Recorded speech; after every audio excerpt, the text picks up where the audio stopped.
Breaking news! Poker is saved thanks to GG Poker. They are able to detect the usage of real-time solvers and they will punish culprits very hard and keep the games safe and fair. Hi, this is Praios and I'm a professional gambler. Today we will again talk about real-time solvers and especially the news from yesterday that GG Poker is claiming to be able to identify players who use real-time solvers and that they will punish them very hard. But before we can jump into the topic, please make sure to make your contribution in the uphill battle against real-time solvers. How can you do this? It's very easy and very simple. Just click the like button. You now might ask, why should this help? The answer is very simple. This keeps me motivated and I will continue to make videos and inform the people and cut out all the bullshit. Also consider subscribing if you don't want to miss any of my future videos. As this is out of the way, we can now jump into the topic with the news from GG Poker. This is a quote from GG Poker's statement. Recently, a high-profile RTA case was brought to light. We have rededicated our efforts to combating RTA and have swiftly adopted enhanced RTA detection methods and improved our internal process for handling these cheaters. Although there are public concerns that RTA is an imminent threat to the status quo and that it is undetectable, that is patently false. Our security team is fully aware of the different ways the RTA is being used and we want to emphasize that RTA is detectable. So GG Poker is claiming that they can detect it and that they built the infrastructure for doing this reliably in just 1 week after the Fedor Cruiser incident. I was already reporting about this, the link is in the info card. To give you a brief summary, a poker pro was caught cheating using real-time assistance from GTO solvers. If you want to know more about this, please look into my video about the topic where I was breaking it down in detail. Meanwhile, GG Poker has been very busy. They claim to have found 80 accounts that are guilty of using real-time assistance. 13 accounts have been banned and more than 1 million has been confiscated. 27 accounts have been banned with no confiscation and 40 accounts have been issued a warning. The measures taken are commensurate to the frequency and severity of RTA use, according to their statement. This is very vague and I don't get it. I mean, how often can I use real-time assistance to just get issued a warning? At what point will they ban me and when will my money be confiscated? They also try to assure you that they are very capable and that they are using NSA-like technology in combination with expertise from the best poker minds in order to find the cheaters. The statement is very well written and very assuring if you don't know much about solvers.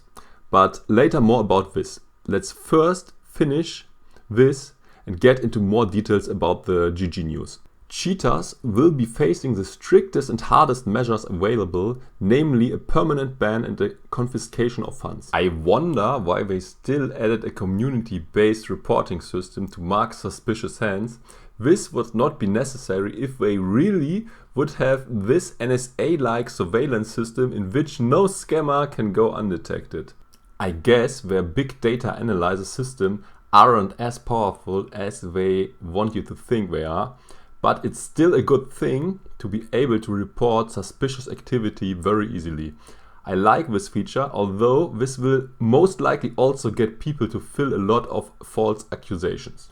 If you get owned, it's very easy to confuse luck and skill with getting cheated. I mean, I also had fish accusing me of cheating, but my hero calls and sick plays were just based on good reads and being lucky, getting it right many times in a row.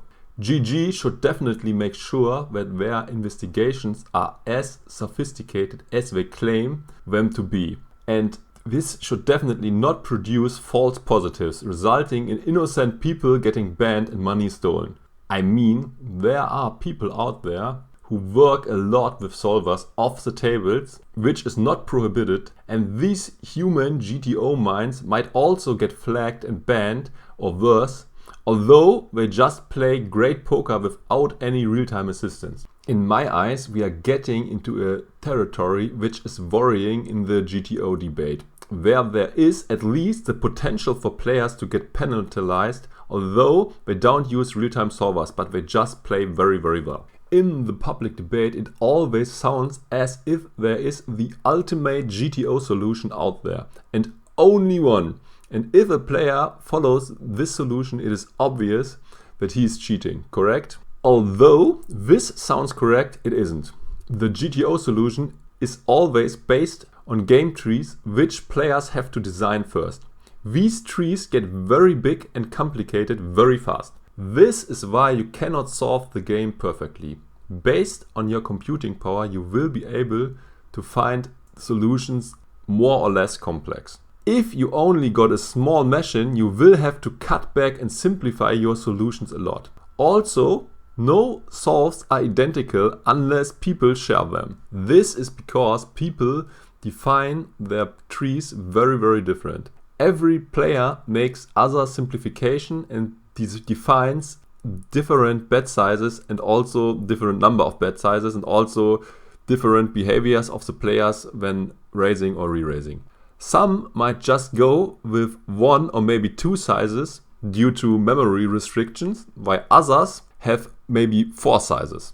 Some might solve for 33 pot bets, 66% pot bets and full pot bets, while others go with 4 completely different sizes. You see, these solutions cannot be identical for every player. This is one thing why it's very hard to identify cheaters, if they use unique and self-built solutions. In addition to that, I expect most guys who use these tactics to be good players. If that's the case, these guys will be very confident with their decisions, and in most spots they will not call for the help of the real-time solvers. They will make their decisions on their own and will just use the real-time assistance in very close spots where they are unsure. This will make it even harder to detect their cheating. This might be hard to understand if you never saw how a real-time solver is working. That's why I will now show you how a solver works. What you can see here is me building a simulation.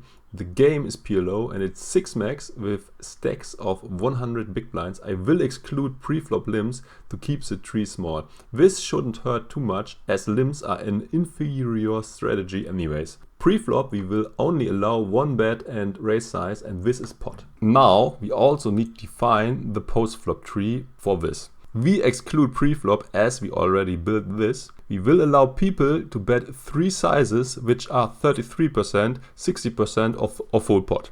For the raise we allow a 50% and a full pot raise. For the re-raise we will only allow pot and no other size anymore. In addition to that, we will only give players 2 options when having a stack to pot ratio of 1 or less. These are either to bet or to check. After clicking apply, we will find out that it's not that easy to get the trees working, as my computer already crushes building the before mentioned tree. Keep in mind that this is only setting up the solve. We didn't start solving yet. That's what I was talking about when I said that you need a very powerful workstation in order to get these real-time solvers set up. To show you the process of setting up a solver, I now put in a different sim for heads up, as this could be handled by my computer.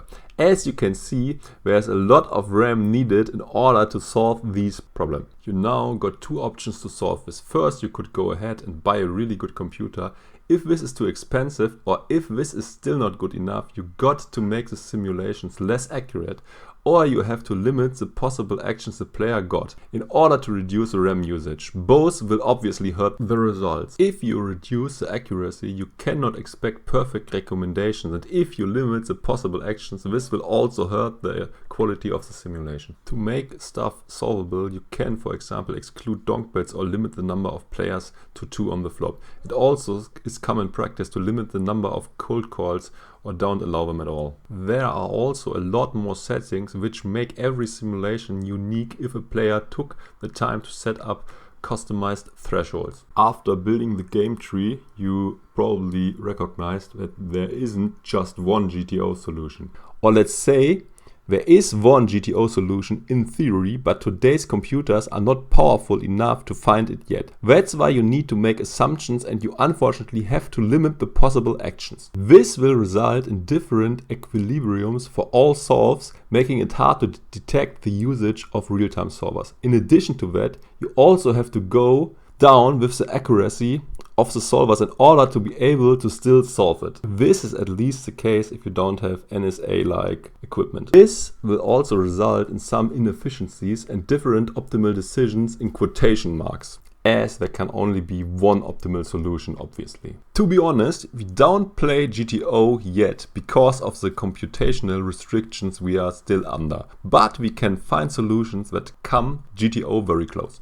Keep in mind that it takes forever to solve these big game trees. Often you will have to wait 30 days or even longer to get a final and good solution. In contrast to the statement of GG Poker, I don't think that real-time solver usage is that easy to spot and detect. I would even go so far as to say that they will remain undiscovered if they are clever. You will only be able to identify the fools among the cheaters. These are either people who use the solvers on the same computer which they are playing with, or people who always slavishly take the solver solution without being able to play poker themselves. Another way to get detected is if you use standardized third-party solutions. What do I mean with standardized solves, you might ask?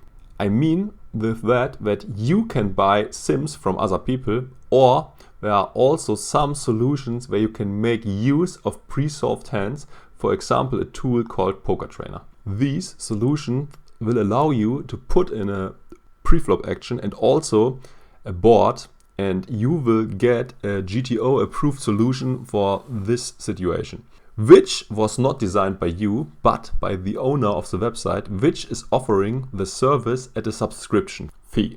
It should obviously be easy to determine for GG if you are using these pre-solved hands, as they can get a subscription too and check your hands.